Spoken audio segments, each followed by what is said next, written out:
Did y'all sweat? Yeah, I think I did too. Y'all, I'm so blessed to be here tonight.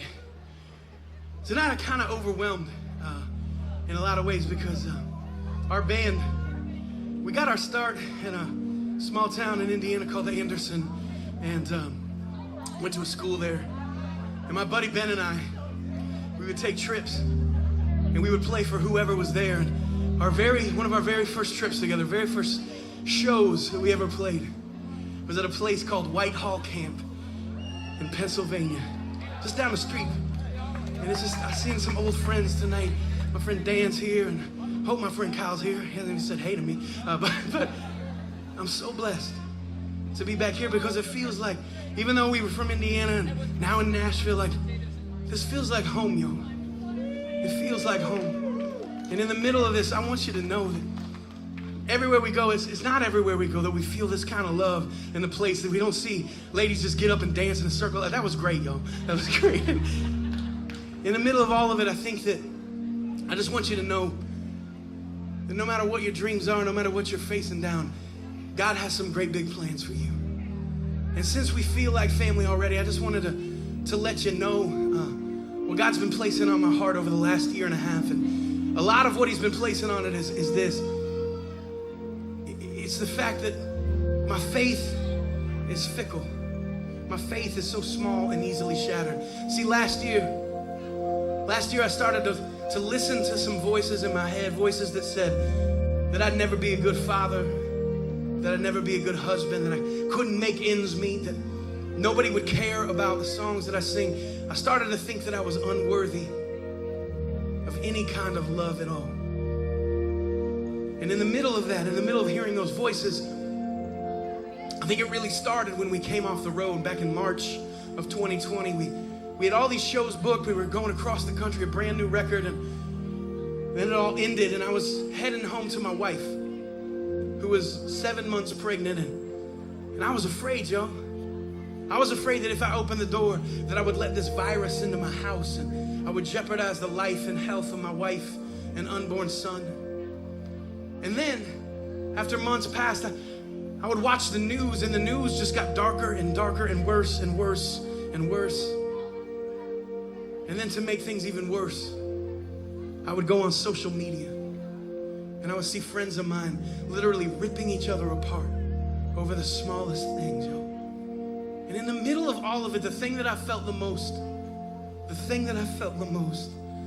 was angry. I was angry at God.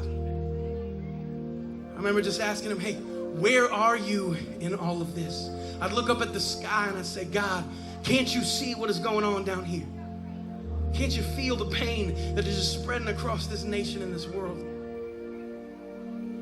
And I remember trying to fix it all by myself. I'd go out there and try to do things right and work harder and come up with these ideas and things, and nothing ever seemed to work. And the worst part of all of it is while all this tragedy was happening and it felt like the weight of the world was on my shoulders, what it did to me, it blinded me. It blinded me from some amazing things that were going on in life. See, last year, I became a father. I have a 14-month-old son. His name is William. I love him so much. Rain's back there on the drums. He's got a 10-month-old baby boy. Dan got engaged. All these, man, amazing things were happening. Not Ben, Dan over there. Ben's single. I mean, all these amazing things are happening tonight. But I'm telling you, man, I just didn't even, the joy didn't resonate with me because the anger was so much. And I don't know if you've ever felt like that, if you've ever been angry at God, if you've ever wondered where he was, but I need you to know that you're not alone in those feelings. That I've had them time and time again. And in the middle of it, what I seemed to neglect was the fact that when I was angry and shaking my fist at the sky, God was never up there, yo. God was never up there.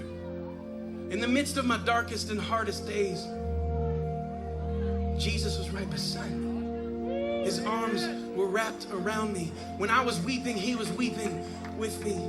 He was walking me through it step by step. couldn't see his hands on me.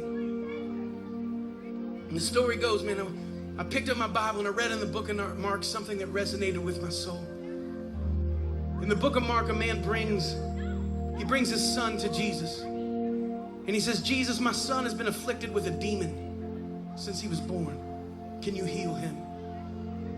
And in an instant, Jesus makes the boy whole again. And the man says something that resonated with my heart.